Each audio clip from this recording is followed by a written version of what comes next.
Vidíte ten rozdiel? Jeden prompt dostane generickú odpoveď, druhý presne to, čo potrebujete. Ahojte, tu je Katarína a dnes sa pozrieme na 4 najdôležitejšie komponenty dobrého promptu. Dobrý prompt je ako dobrý recept. Má jasný postup a presné množstvá, ktoré vedú k dobrému jedlu. Poďme zistiť, aké ingrediencie nám v prompte nesmú chýbať. Povedzte AI, kým má byť. Určením roli nastavíte štýl, tón aj odbornosť odpovede. Jasne definujte, čo má AI urobiť. Namiesto všeobecných požiadaviek zadajte konkrétne, merateľné úlohy.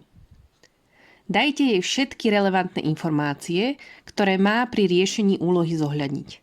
AI nevie, pre koho alebo prečo to robí. Určte, ako má výstup vyzerať. Chcete tabuľku, odrážkový zoznam, e-mail? Povedzte to AI presne.